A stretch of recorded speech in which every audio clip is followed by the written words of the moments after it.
see Scotland put together that performance in this competition, and I'm not saying legitimise their presence there because they've done that, in my mind. But from an England fan's point of view, it would be nice to see New Zealand get kept to a reasonable victory, I think. I didn't compliment New Zealand's goal line and defence enough when we spoke about the 2 games that they've played in so far. So that's a fault on our part for not talking about it earlier, so I'll mention it now. And I think that kind of means Scotland might struggle to score more than the 2 tries that they managed against Australia. They scored 3 against England, so it'll be in and around that. So Scotland won't score more than 14 points, I would say. More than 16 at a maximum. And the Kiwis, I hope, get less than 50 points. So I'm in a similar ballpark to you. Maybe they'll have a winning margin that falls between what England did and what Australia did. Yeah, that seems about right, doesn't it? And England take on Australia down at West Ham United, Mark. My heart... what once was the Olympic Stadium and now is a stadium of disgusting football violence. Absolutely, a cauldron of footballing hatred will have its pall lifted for one day as rugby fans descend upon the capital. My heart says England by 12, but my head says Australia by the same margin. So I'm going 24 points to 12 in favour of the Aussies, which credits us with not playing so sufficiently poorly that they give us a re-pumping. But this Australian team is just... it's beyond razor sharp, and they capitalise on the merest hint of a gap and the simplest of errors. So even, I think, to achieve that scoreline will require England to play above what they've demonstrated in this tournament so far under Wayne Bennett. Head be damned, I'm going with the heart. England will win the game. I should have gone with my heart, really, because there's no Super Brew points at stake here, is there? There is. We've got a Super Brew League for the 4 nations. Have you not entered into it? I haven't. I've been entering into it. I don't know what the score, what the situation is. We'll update on who's won that after the final. Yes, absolutely, because it'll come down to that, won't it? Because, by then you might remember that you need to put that in the rundown. Yes. Yeah. Well, next week. Yeah. For the next one. 2 weeks' time, Tom. Yes. Yeah. I'll start working on it. Okay, so there you go. So you're going for the Brits. Australia have dressed it all up as rotating and that sort of stuff, which is all well and nice. Mm-hmm. And to be honest, some of the players have really opened up a question mark over who is the better option, because both fullbacks have played pretty well, I think, in both games, in different sorts of ways. Mm-hmm. Moylan a lot more involved in his performance than in the attacking side of things than Boyd was in his, but there's other half-back question marks. But I mean, when you're picking from those 4, you're picking from a lot bigger strength than we're picking from in ours. But that we're not the only team with selection headaches. Maybe there's more positive questions that they're being asked, whereas ours are a bit more focused on negatives. But we can do it. Of course we can. We can do it. I don't see why we have to be all negative and doom and gloom just because that's our default position with these things. Yeah, the crowd will be shit. There'll be 25,000 and we'll all be moaning about it, and we're not going to be there because, to be honest, quite frankly, I can't afford to do 3 weekends in a row. No. Unfortunately, I don't think my overall physical health can cope with 3 weekends. I wasn't specifying what I can't afford the liver deficits, mate. Yeah. And we will be at the final. Yes. And the problem is we will never beat Australia twice. That's kind of why. It's kind of why we needed something weird to happen somewhere along the way. Well, maybe the Scots deliver something weird. Yeah. But that wouldn't matter now because we still have to beat Australia. Yeah, good point. Let's beat the Aussies twice then. But we don't actually. We just have to lose by less than New Zealand lost to them by. Yeah. If we lost by 4 points and Scotland beat... Even if Scotland beat New Zealand by 1 point and we could lose by 5 points. No, because if Scotland beat New Zealand, they'll have 4 points. If New Zealand beat Scotland, they'll have 4 points. No, but Scotland are going to beat New Zealand, is what I'm saying, is the weird thing that'll happen. Oh, I see. Then 3 teams will end up on 2 points. We just need to do what we can do, which is beat the Aussies, and then let the chips fall where they may, I suppose. Team selection, question marks then. For me, I take on board people's maybe points about Lomax had some moments, and other players. I don't think we've got a fullback in. Basically, Sam Tompkins is our best international fullback. He was flawless in the 2014 Four Nations, and people want to go and watch the videos back if they want to. But he was pretty much on song there. I would argue. Yeah. But he hadn't been this season, and he was certainly through his injury troubles. And Zach Hardacre was our exceptional fullback a year ago, and he hasn't had the sort of season that you would want from him. Nope. So those two have missed out for different reasons. Yeah. A combination of form, fitness, selection, and they haven't deserved to be in the squad. But the problem is, when you take those two out, none of the other players answer enough of the questions. No. Unfortunately, and I'd say the one who answers it best for me is still Lomax, so I still have Lomax at fullback. Yeah, I stick with Lomax despite the obvious utility that Stefan Ratchford offers you. I'm still keen to see Johnny Lomax. We have no question marks about the wingers. None whatsoever. Centres. I would be inclined to bring Sargentson back in against the Aussies. For Percival? Yeah. I don't know. Is it too overwhelming? I mean, look, Mark Percival's a great player. Does Sargentson have more big game experience? Is that going to be? I'd be more inclined to play Bateman in the centres if you're going to take one of them out. I don't think that. I almost think do that. I almost think you're going to stick with them anyway. Mm-hmm. So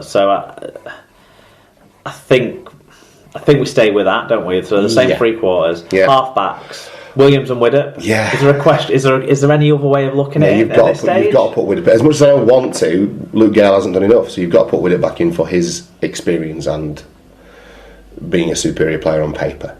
I would say. Pack. Because it's not like the Aussies won't be caught out by not knowing Luke Gale's game, because they'll have prepared well enough to be able to control anything he can do. Mm-hmm. And to be honest, last week against Scotland, anything he can do is almost always put a shit pass out to someone. Yeah. No, I don't unfortunately, which is not what we wanted. Look, he's had 3 goes at International Rugby League, which is what I was calling for earlier in the season, and he hasn't quite cut the mustard. So that's the experiment taken care of for me. Widdop and Williams. Right. I would say so. Pack, all things being equal, hopefully James Graham's back. I stay with Hodgson. I still think Darryl Clark's better off the bench. I don't think that. But I'd bring Clark into. I'd probably give Manage Clark the bench a go better. Earlier. Manage the bench. I'd get him on the field before half time. Yeah, absolutely, because you're going to get big minutes out of Chris Hill. So you're going to go Hill, Hodgson, and Graham. Yeah.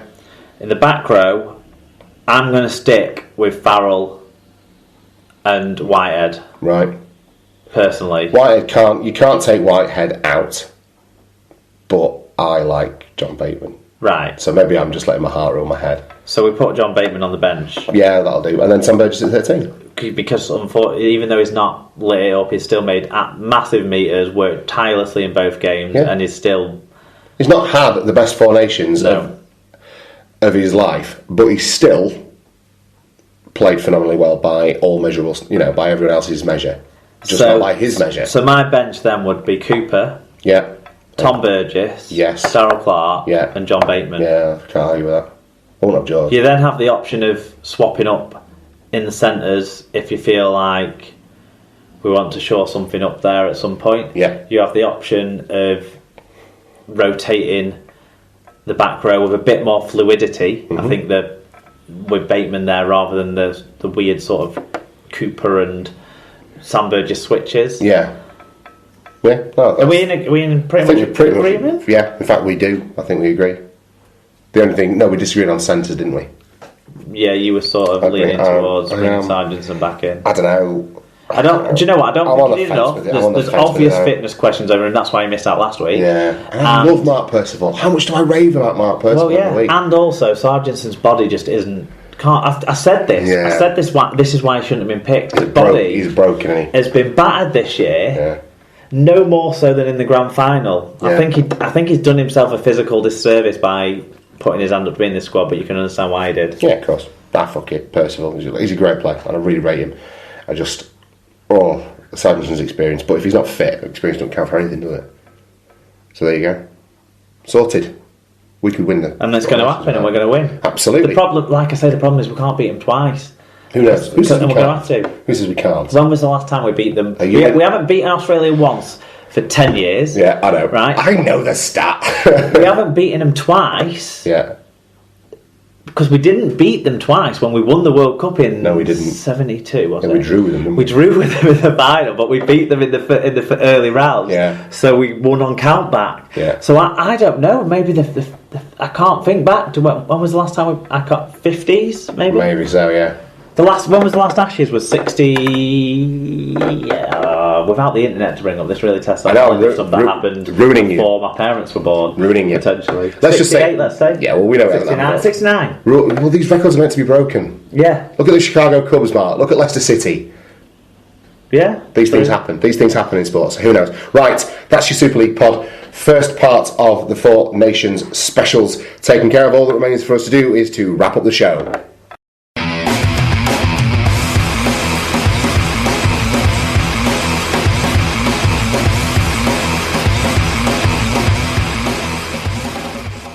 Well, Mark, it's always nice to be back in the podcast studios. It's been a few weeks. It's been an eventful little show for us, hasn't it? Considering it was meant to be halfway through. Yeah, we had a bit of a personal crisis, didn't we? But we got there in the end. Hopefully, that'll be the theory. That'll be the way that they sum up the Four Nations for England. Bit of a panic, but we got there in the end. SLP recommends this week. I'm going to kick things off because on Sunday nights, feeling like death warmed up, having powered through. I'm going to say admirably, looking after my little girl, even with a bit of a hangover.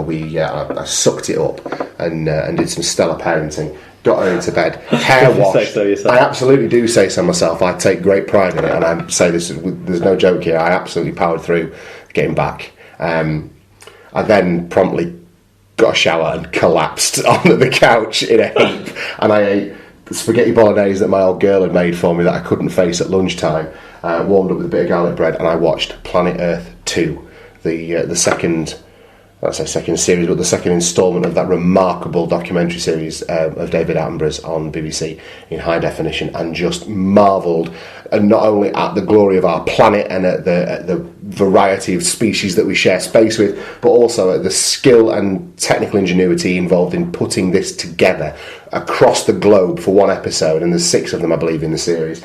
I don't know if you've seen it, but if you're listening to this and are on the fence or haven't got around to watching it yet, finish listening to the Super League pod, go home and watch Planet Earth 2. It's just remarkable. Not a big fan of animals. You're not a big fan of animals, are you? There's a few birds in this one as well. I'm terrified. But they're on the TV screen, Mark. Yeah, good point. And I recommend it I to can you. rationalise that they're not going to come through the TV screen into my room. Yeah, absolutely. And there was all sorts of stuff. I don't want to spoiler it. That's the thing. It's a documentary. I don't want to tell you about too much of it because it's just a fabulous watch. And I thoroughly enjoyed it. Shall I switch up pace significantly and recommend Morrison's pork, cheese and jalapeno pies, mini pork pie type things. Wow. They're incredible. They come in a pack where it's like a mixed selection. There's 3 of them and 3 of pork and chorizo, which are okay, but they are blown out of the water by the pork cheese. So if like you have a sharing system going on at home, anyone get on the pork, cheese and jalapeno side. Superb. I like the share. Like your style. The other thing or the other. Well, yeah, my other recommendation this week is a musical troupe, I guess, that I came across over YouTube. A mutual friend of ours, Marion Armour. I don't know if you are in fact friends with her. She's mates with. I know. You know who she is. Yeah, she's a kook. She recommended them to me just because we were chatting online. And Walk Off the Earth are basically a cover band. It doesn't cover what they do. You're going to have to YouTube them and watch their videos. Their videos are absolutely remarkable. They're all multi-instrumentalists. They're all doing their own takes on popular songs, but the way they do it is just phenomenal. People are swapping instruments. The videos are done in one take. There's household items being used as instruments, all kinds of things, and it sounds phenomenal, and it's amazing just to watch and look at what they're achieving. There's one video where they do where they're playing a guitar and a ukulele, and every so often they're just passing it across to themselves, and they're working in a conveyor belt with another member of the band running back round with the other guitar to pass it to the next guy, and there's other people tapping on the guitar, leaning over each other. It's incredible. Walk Off the Earth, type it into YouTube and just fall down that rabbit hole. Fair enough. Have you got anything else for us, Mark? I've been reading a book Excellent. called Utopia or Bust by Benjamin Kunkel.